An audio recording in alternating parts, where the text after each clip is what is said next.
देखिए, बैनर में स्पष्ट है, शिक्षित बनो, संगठित बनो और संघर्ष करो।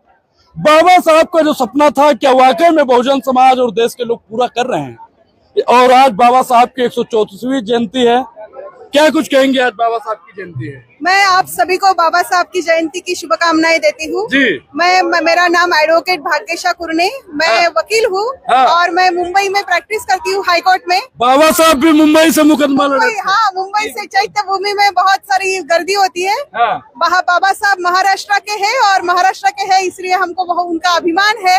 हम भीम की लड़कियां हैं, हम पढ़े लिखे हैं और आज हम दिल्ली में आए हैं बाबा साहब को वंदन करने। और कुछ ही दिन में पार्लियामेंट भी हमारा होगा। ये पार्लियामेंट आपका हमारा होगा। जी, बिल्कुल। हमको बहन जी मायावती का प्रेरणा है की तरफ है और हमारा है। बाबा साहब का हम पार्लियामेंट हमारा है। आपने कहा पार्लियामेंट हमारा और भैया ने कहा कि पार्लियामेंट की ओर बाबा साहब की उंगली है।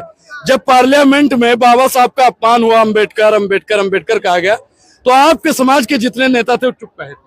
वो चुप रहे थे क्योंकि वो बीजेपी से मिले हैं, सत्ताधारी शासन से कोई नेता मिले हैं, इसलिए चुप थे। बहन जी भी खामोश थी। बहन जी भी खामोश थी, लेकिन बीजेपी की सत्ता है, ईडी सीबीआई सब पीछे लगे हैं, तो कभी कभी चुप रहना पड़ता है। लेकिन वो सत्ता बदलेगी, हम तक बदलेंगे और हमारा राज होगा, ये हम कहते हैं।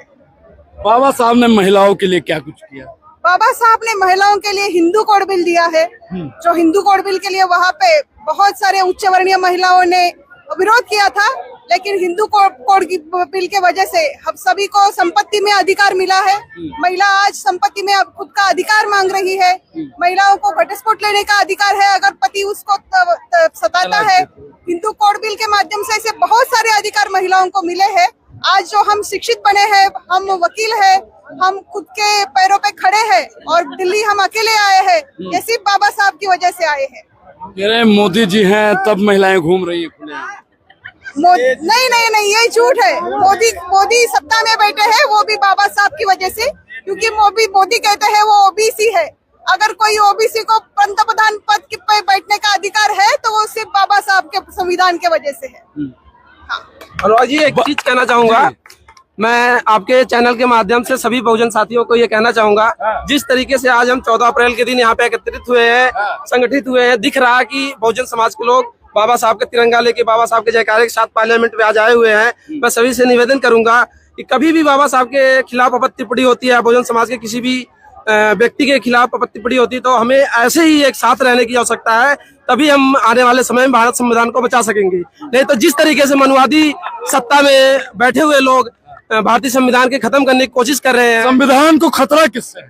भाजपा से है। मैं साफ साफ तौर पे कहूंगा मनुवादी नेताओं से है, जो कि सिर्फ राजनीतिक षड्यंत्र की वजह से हिंदू मुस्लिम दलित ब्राह्मण ये लड़ाने की कोशिश करते हैं। ये नेताओं से है हमें खतरा।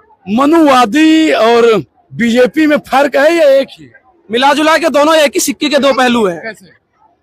इसलिए है कि मनुवादी भी जो नेता है भाजपा के, वो कुछ मनुवादी है। वो जब नेता की वो हिंदू राष्ट्र कहते हैं, भाजपा को हिंदू राष्ट्र बनाना है। और हमारा संविधान कहता है कि कोई ही धर्म भारत देश का रिलीजन, ऑफिशियल रिलीजन बन नहीं सकता। हम धर्मनिरपेक्ष है। लेकिन बीजेपी और आरएसएस, भाजपा हिंदू राष्ट्र बनाना चाहते हैं, ये संविधान के खिलाफ है। कह रहे हिंदू राष्ट्र, हिंदू गांव बनाने की बात धीरेन्द्र शास्त्री जी कर रहे हैं। वो सब संविधान के खिलाफ है। देश का कोई धर्म नहीं हो सकता, ये देश धर्मनिरपेक्ष है। भारत को अखंड भारत बनना चाहिए जी। भारत देश को अखंड भारत बनना चाहिए। ये किसी एक धर्म का देश नहीं है, यहाँ सभी धर्म के लोग रहते हैं।